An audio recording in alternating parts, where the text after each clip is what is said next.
Hello, this is Mike, NoStressMike.com. Let's talk. Yes, I'd like to talk a little bit about third world countries. And even the reason I even mention it is I just got back from the United States, and I was up there for 6 weeks, and I've noticed it keeps getting worse each time I go back. I don't quite understand why. It keeps getting worse, and the people just allow it to get worse. No one seems to take the steps needed to make any kind of, at least slow down how bad it's getting. It just gets worse all the time. And it seems to me, I heard a long time ago, years ago, and I heard that the United States is going to become a third world country. And what I'd like to do now is make some comparisons. I believe we're not only going that direction, but we're going downhill towards that direction really quick. The momentum is just getting worse and worse all the time. Now, I want to talk about this, but the only difference in what I've seen in the way of the third world country I'm in and the United States is the numbers. The numbers is the only difference. In other words, in the United States, I believe over half of the people right now, over half of the people have their hand out to the government, United States government. In other words, half of the population is not only weak, but they're on their knees. They're so dependent on the government, they can't even take the steps to stand for themselves. Between the welfare, food stamps, unemployment, it's really bad. But the thing is, it's getting worse. And if you don't see it, you really are part of the problem. And if you get involved in it, you are not going to be standing up for what is right. Because more than likely, you sold your soul already for a few bucks. I don't know how much. It depends. They sell their souls for different prices. That's one thing I've learned down here. People sell their souls really cheap. And then once this Obamacare kicks in, then it's going to be probably just like it is down here. Right now, down here, I'd say probably 90% of the population has their hand out to the government. Now, they don't have unemployment, but like I say, they are given lots of stuff, and they have their own type of Obamacare down here. And like I say, I've experienced that. I see how it works. It doesn't work. And like I say, so you have 10% of the people paying taxes, and out of that 10%, they don't really pay that much. By the law, they pay a lot, but really they don't. There's just so much dishonesty. I mean, it's throughout the country. Let's see. I'm a small business supporter, and but even small business, you have to use your sense. You're not going to. What I think is funny is when I was in Cuba, they were saying that the Castro in business is your partner. And I couldn't understand what they're talking about in the partner. Well, that's because in Cuba, I was there in 2000, and at that time, if you were able to have your own business, I don't really know all the regulations needed to be having your own business, but if you were, you would be paying anywhere from 30 to 50% to Castro. And so, I mean, that's just like a partner. If you were 50-50 with somebody, then you'd get 50%. Well, Castro was a 50% partner in a lot of businesses. And the funny thing is, now here, when you buy something, and that whatever you pay, like say it's $10, okay, a percentage of that goes to the government. So in other words, the government is a partner of yours. And it's almost like that in the United States. But the thing is, in the United States, you have the price, and then they add on 9% or 10% or whatever, the sales tax is, because the government is your partner. And they use regulations to keep their partnership strong, and so make sure that the government stays involved. So it's basically the same thing in the United States as it is down here. Now down here, like I say, you have 90% of the people. I would say, I'm just guessing now all this, I would say about 90% of the people don't pay any taxes, and 90% of the people, they have Social Security. And the funny thing is, it's not the government isn't involved in the Social Security, it's the employer. In other words, and this tells you how corrupt, what the corruption does. The employer pays a percentage for your Social Security, and he gives you get 1 month off vacation, and you get paid for that, and you get another paid month will go for Social Security. So in other words, each year you work in this place, that you get another month of salary.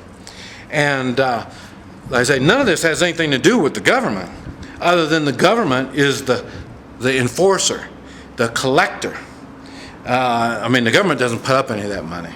And what the problem is down here is the government goes through that money and takes some of that money. And I wish I could say it was that same way in the United States, but it's not. The United States, they produce their own money, so they just keep on producing it. So I know you all don't realize it in the United States, but the US dollar isn't worth anything.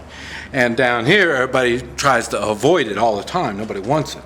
And now I notice in Mexico, they're going through inflation just like the United States is. Now, I mean, big inflation. And now down here where I'm at, it's not quite as bad now. But they're limited on what they can do, because they own their own, they have their own money, and they can't just produce it just like the United States does. The United States just makes more money whenever it needs more money, just makes more money.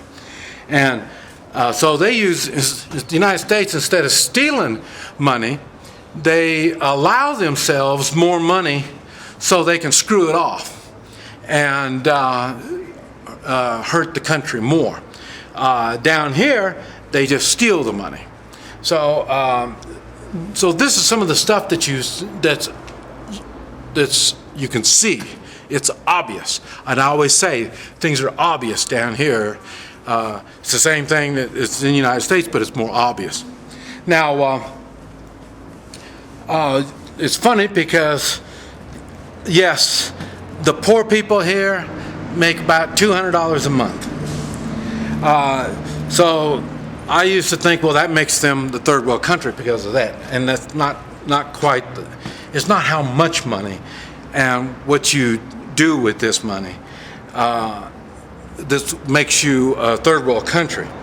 It's how they apply this money is what it is. And in the United States, I've noticed they spend more money than the people. They kind of like the government. They spend more money than what they have. That's why they have a credit card balance. They don't have the savings. They sure don't have gold and silver. And that's one of the things you need for security, financial security. And like I say, I've noticed down here and in the United States, the people, they don't have a variety of skills. They limit their skills down here. And I notice that in the United States, they limit their skills too. That for some reason, and what I'm saying is the people limit themselves. And so that's where I'm getting the idea that maybe we're not that far from being a third world country. We're the people down here and the people in the United States in general are misinformed. They're lazy. They have a big lack of morals. I didn't realize how much morals meant for the strength of a country. Because, like I say, as the United States has lost its morals, I say I've been around since the 50s, and as I see the morals decay, I see not only our government decay, but the people, the population. Now, down here in the third world country, morals isn't even something that is discussed. They don't even talk about it. And they don't even realize what it is. It's funny because they go to church and I don't know, I think the church down here is kind of like the Muslims' belief. The beliefs promise you things for the hereafter, and you pay now for something that's going to happen after you die. I don't know. I haven't figured out how all that works, but I think that's the way it's in the way of the morals, the moral decay. Like I say, they don't understand how morals apply to real life. Kind of like in the United States. People just don't tend to use morals. They don't tend to build on their morals. They don't strengthen themselves like that. So I think that's where the third world concept comes from. Now I notice another thing. Down here, the men pee on the side of the road. And I noticed that this last time when I was in the United States, more men have been peeing on the side of the road in the United States. Also, trash down here, they just throw trash out. They don't even take responsibility for their own debris. And I noticed in the United States, there's more trash being thrown out. People in the United States don't tend to take care of what they have. And down here, when they get something, what they get is normally used and not in too good a shape anyway, and they don't care for it either. So there's a lot of similarities in the United States and the third world country. It's really, well, not only it disgusts me that this is going on in the United States, but the main thing is the decay of the people in the United States. Few take responsibility for themselves anymore, and it seems like they need to be motivated to do it. They don't just feel the need to take care of themselves. They don't feel the need to put some money aside, put some food to the side, learn how weapons are used so they can take care of their own personal security. These are all things that the American people have in common with the third world people. And it's really draining on me to see this happening to my own country. And down here, I try my best to motivate people, help people start businesses and do something with their lives. And it's really tough. And I've noticed it is kind of the same way in the United States. There's no motivation for people to not only own their own business, but do something for themselves. It seems like they have to be told. They can't think for themselves. Somebody has to tell them. Where I can really see it doing good is when you have man and wife, and the man takes the lead and he does something with the family and he motivates the family to do things. You can see it in the homeschooled kids. Now, I don't know what's going to happen once the homeschool kids get grown up and get their own families and stuff like that. That might be the turning point where it might be the end of the end of the United States, and we might be able to start building strength from that. But I don't know. There's still a lot that I see and I think about. I'm trying to evaluate what it is. This is Mike, NoStressMike.com.